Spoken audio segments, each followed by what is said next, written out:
तुमने हमेशा ऐसा सुना होगा, बचपन के दोस्त ना सबसे अच्छे होते हैं, स्कूल की यारी सब पे भारी। मेरी कमर, नीचे उतरो भाई, नीचे उतरो जल्दी। तुम्हारे दादाजी ने भी तुम्हें अक्सर उनके बचपन के किस्से सुनाए होंगे। ये देख बेटा, ये संतोष है, मारो बचपन को दोस्त। संतोष और मैं बचपन में अठन्नी का क्रीम रोल खाते थे, कुरुम कुरुम। एंड चलो ठीक है, मैं मानता हूँ बचपन के दोस्त अच्छे होते हैं, मगर बेटे एक बार मैंने और संतोष ने ना सुरंग खोद दी थी, सोना निकला था उसके अंदर से, फिर सरकार ने हमें डंडे मारे थे। ये देख निशान। दादाजी हो गया आपका पार्ट, मेरे को वीडियो आगे बढ़ानी है। तो तुम्हें याद होगा हम सबको हिंदी में एक चैप्टर हुआ करता था, मेरा सच्चा मित्र। उस चैप्टर में वो मित्र को ऐसा दिखाया है, मेरा सच्चा मित्र मेरे सुख दुख में साथ दे, जरूरत पड़ने पर साथ दे। वो चैप्टर पढ़ के तुम अपने दोस्त की तरफ देखते हो और बोलते हो तू मेरा सच्चा मित्र है। एंड उसी मित्र के साथ 5 साल बाद तुम पानी पूरी के ठेले पे लड़ रहे होते हो। भाई खिला दे यार, सूखी पपड़ी तो है भाई, 1 रुपए की तो आएगी, चरका लग रहा ना मेरे को। खिला दे यार, मीठी चटनी लगा के सूखी पपड़ी पे। अबे भाई क्या खिला दे सूखी पपड़ी, तेरे को 1-1 रुपए की सूखी पपड़ी खिला खिला के इधर देख मैं सूख चुका हूँ। दिखा दी अपनी औकात, अपनी वाली दिखा दी। 1 रुपए की पपड़ी नहीं खिलाएगा भाई को। भैया चटनी डाल दो यार मुंह में थोड़ी सी। यही चीज मेरे साथ भी हुई थी। नहीं सूखी पपड़ी वाली नहीं, बचपन के दोस्त बदल जाना। 2019, आज से 3 साल नहीं 2 साल 3 3 साल पहले, उस टाइम मुझे पता चला कि अकेला होना कैसा लगता है। खुद को अपने रूम में बंद कर लेना, किसी से बात ना करना और पूरे टाइम अंधेरे में रहना, जैसे कोई नई प्रजाति का जीव हूँ मैं। अरे भाई लाइट बंद करो। वो ईमो बच्चे नहीं होते जिनके मुंह पे टैटू वैटू होते हैं। देखो मैं दुखी हूँ, मेरे रूम में कोई मत आना, पूरी दुनिया का दुख मेरे सीने में है। वैसे क्या आज मुझे 20 रुपए मिल सकते हैं, मुझे समोसा खाना है। तो अब तुम लोग के दिमाग में एक बात आ रही होगी कि ऐसा क्या हो गया था तेरे साथ, तो मैं सब बताऊंगा, बट पहले तुम ये सुनो। तो जब मैं इस वीडियो का स्क्रिप्ट लिख रहा था, ये बहुत ज्यादा सीरियस होते जा रही थी, काफी ज्यादा दुख, दर्द, पीड़ा, और मैं नहीं चाहता था तुम लोग कमेंट सेक्शन में मेरे लिए आंसू बहाओ। चुप हो जाना भाई, ऐसे नहीं रोते यार। तेरे को बोला ना रोते नहीं है। तो मुझे ये वीडियो को सीरियस नहीं करना था, मुझे इसे अपने टाइप का बनाना था, लेकिन इस वीडियो में तुम्हें नॉटू टाइप से ज्यादा आयु का नजरिया दिखेगा। लेकिन भाई ये आयु कौन है? अबे साले मेरा नाम है आयु। तो 12th क्लास, ये वो क्लास है जिसके सारे बच्चे ना मुझसे नफरत करते थे। क्यों मगर मैंने ऐसा क्या किया था? क्या मैंने इनके बुढ़े बाप को सीढ़ी से धक्का दे दिया था? नहीं, ये सब होता था मेरे कुछ बचपन के दोस्तों की वजह से। अब उनके रियल नाम बहुत ही ज्यादा गवारे, इसलिए हम उन्हें नए नाम देंगे। तो मिलो एंडी से। मुझे नफरत है इस बंदे से, अगर मैं टाइम में पीछे जा सकता तो मैं इसके साथ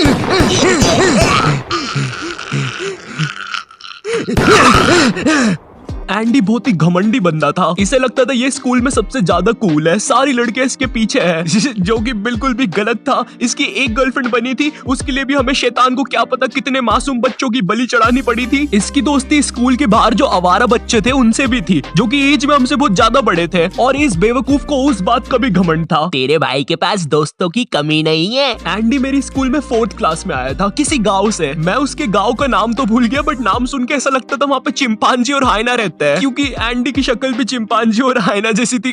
और मेरे जो बाकी के दोस्त थे वो सब लोग एंडी की हाँ में हाँ मिलाते थे। तो एंडी और मैं बचपन में बहुत अच्छे दोस्त हुआ करते थे, क्योंकि बचपन में बस दोस्ती हो जाती है, ठीक है, मुझसे मत पूछो कैसे होती है, बस हो जाती है। उसके बाल मेरे जैसे दिख रहे हैं, आज से वो मेरा दोस्त। बचपन में एंडी मेरे घर आता था, मैं उसके घर जाता था, हम लोग बहुत अच्छे दोस्त हैं। पर धीरे धीरे टाइम बीतता है, हम लोग बड़े होते हैं, 11th क्लास आ जाती है, टीनेज। एंड टीनेज में सबको अटेंशन चाहिए होता है। एंड मैं झूठ नहीं बोलूंगा, बट मैं स्कूल में पॉपुलर था, हाँ, क्योंकि मुझे फुटबॉल बहुत अच्छे से खेलते आता था। मैं बहुत अच्छा खेलता हूँ, मतलब था, अभी तो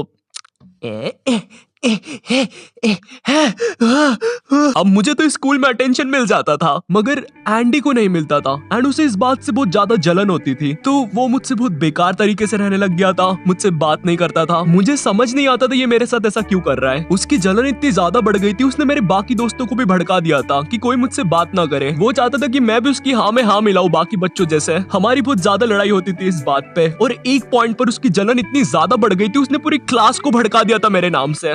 अब कोई मुझसे बात नहीं करता था। थोड़े से स्कूल के अटेंशन के पीछे इस बंदे ने मेरी पूरी सोशल लाइफ खत्म कर दी थी, तो मैंने अकेला रहना स्टार्ट कर दिया था और मुझे फर्क भी नहीं पड़ रहा था कोई मुझसे बात कर रहा है या नहीं। ओह वैसे हाँ, 11th क्लास में मेरी एक गर्लफ्रेंड भी हुआ करती थी, उसका नाम देंगे हम लोग शार्लेट। और अभी के लिए बस इतना याद रखो, ये बहुत ही बेवकूफ लड़की थी, इतनी ज्यादा कि इसको अगर तुम बोलोगे हाँ ये देखो ये ड्रैगन है, ओ ड्रैगन, मुझे तो डर लग रहा है। हाँ ये लड़की थी मेरी गर्लफ्रेंड। उस हिसाब से तो ज्यादा बेवकूफ मैं हुआ।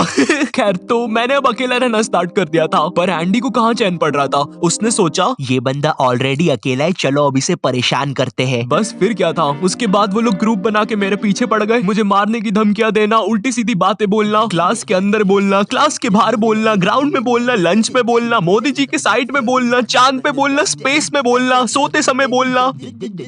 अरे बस कर यार भाई, स्कूल में आऊंगा, स्कूल में बोल लेना यार। मैं स्कूल में बहुत ज्यादा बुली फील करने लग गया था, मेरा स्कूल जाने का मन नहीं करता था। इतने सबके बीच अगर मेरे पास कोई बात करने के लिए था तो वो शार्लेट थी, वो मुझे अच्छा फील करवाती थी, मगर वो बेवकूफ थी, ये चीज हम नहीं भूलेंगे। मैंने अब घर से भी बाहर निकलना बंद कर दिया था, मुझे डर लगता था यार, क्योंकि एंडी के बाहर आवारा दोस्त भी होते थे और मैं बस 17 का था। मैं नहीं चाहता था मैं जैसे ही बाहर निकलूं वो रहा मारो।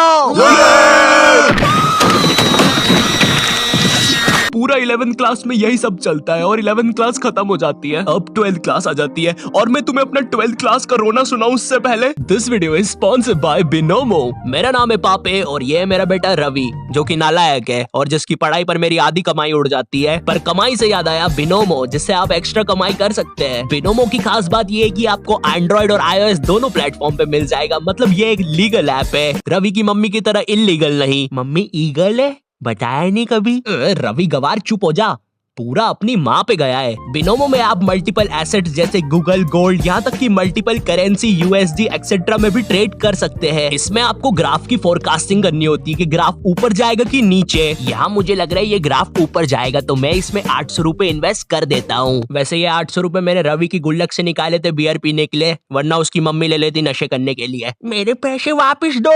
हट, तो देख सकते हैं आप, ये ग्राफ ऊपर जा रहा है, मतलब मेरा फोरकास्ट सही हो गया। बट अगर फोरकास्ट गलत हुआ तो आपको लॉस भी हो सकता है, बिल्कुल मेरी शादी की तरह। अब आप यही सोच रहे होंगे कि आपको पैसे मिलेंगे कैसे। आप अपने पेटीएम या बैंक अकाउंट में पैसे विड्रॉ कर सकते हैं। मिनिमम डिपॉजिट 350 रुपए। अगर आप मेरा प्रोमो कोड यूज करोगे तो आपके पैसे डबल हो जाएंगे, जैसे 1000 के 2000 रुपए। अगर डिस्क्रिप्शन से अभी डाउनलोड करते हो तो आपको ट्रेड प्रैक्टिस के लिए 65,000 डेमो अकाउंट में मिलेंगे, तो जाकर अभी डाउनलोड करो, लिंक डिस्क्रिप्शन में है। तो अब 12th क्लास आ गई थी है, और मैंने सोच लिया था कि मैं कोई भी दोस्त नहीं बनाऊंगा, किसी पर भी भरोसा नहीं करूंगा सिवाय अपनी बेवकूफ गर्लफ्रेंड के। वाओ, फिर तो सब कुछ ठीक हो गया होगा ना, नॉट योर टाइप पापी। हाँ? पापी। अरे भाई क्या हो गया? मैं ठीक हूँ, मैं ठीक हूँ। तो अब 12th क्लास में मेरा एक दोस्त बनता है एंड्रयू। ये बंदा क्लास का टॉपर था और इसकी दोस्ती एंडी से भी थी और मुझसे भी थी, और एंड्रयू मुझसे अच्छा भी था, तो हम लोग दोस्त बन गए थे। एक सेकंड, क्या बोला तूने अभी? दोस्त बना लिया? वो इतना सब होने के बाद फिर से दोस्त बना लिया? अकेला लग रहा था। अकेला लग रहा था? तुम्हें पता भी है अकेला लगना कैसा होता है? ये देखो, ये चिंटू है, ये इतना अकेला ही इसके घर के लोहे से बात करता है। तुम ऑमलेट खाओगे? बताओ यार, तुम मुझसे कभी सीधे मुंह बात भी करोगे? बेचारा चिंटू। नहीं, चिंटू बेचारा नहीं है, बेचारे अब तुम बनने वाले हो। एंड्रयू और मैं काफी अच्छे दोस्त बन गए थे, हम लोग साथ में ही पढ़ाई करते थे। मुझे ऐसा लगता था कि हाँ अब सब कुछ सही हो जाएगा, पर पता है अक्सर जैसा तुम सोचते हो वैसा होता नहीं है। तुम लोग हंस क्यों रहे हो मुझ पे? मैं तो अभी से बता रहा हूँ, वीडियो में आगे जाके इसकी बैंड बजने वाली है। तुम में से कोई शर्त लगाएगा मुझसे 5 रुपए की बीड़ी की? 12th के प्री बोर्ड एग्जाम्स आ जाते हैं और प्री बोर्ड एग्जाम्स में मेरे एंड्रयू से ज्यादा नंबर आ जाते हैं, और उस टाइम एंड्रयू क्लास का टॉपर था। एंड्रयू उस टाइम बहुत ज्यादा शॉक हो गया था, वो मेरे सामने खुश होने का दिखावा कर रहा था, लेकिन उसके अंदर क्या चल रहा था मुझे नहीं पता था। तूने तो बढ़िया नंबर लेके आया यार, वेरी नाइस। मेरे साथ पढ़ के मेरे से ज्यादा नंबर ले आया यार, तू तो गजब। अरे शिट। अरे ये तो कुछ नहीं यार, ये मेरी दादी के लिए है, वो क्या है ना, उनसे जायदाद लेनी है थोड़ी सी, तो चल अभी मैं चलता हूँ, है ना भाई। अरे मुझे भी ले चलता है यार, मैं दादी के हाथ पकड़ लेता। चलो कोई नहीं। एंड्रयू सीधा जाता है एंडी और उसकी गैंग के पास और उन्हें जाके भड़काता है मेरे नाम से कि मैं उनके बारे में हर कुछ बोल रहा हूँ। अब वापस से सारी चीजें स्टार्ट हो जाती है, पर मैं पहले इतना बुली हो चुका था, मुझे अब कुछ फील नहीं हो रहा था। हाँ तो इतना दुखी होके क्यों बोल रहा है मुझे कुछ फील नहीं हो रहा था? ये देख, ये हिमेश को भी कुछ भी फील नहीं होता है। मैंने आज 2 शून्य करने के इंजेक्शंस लगाए खुद को, एक इधर और एक इधर।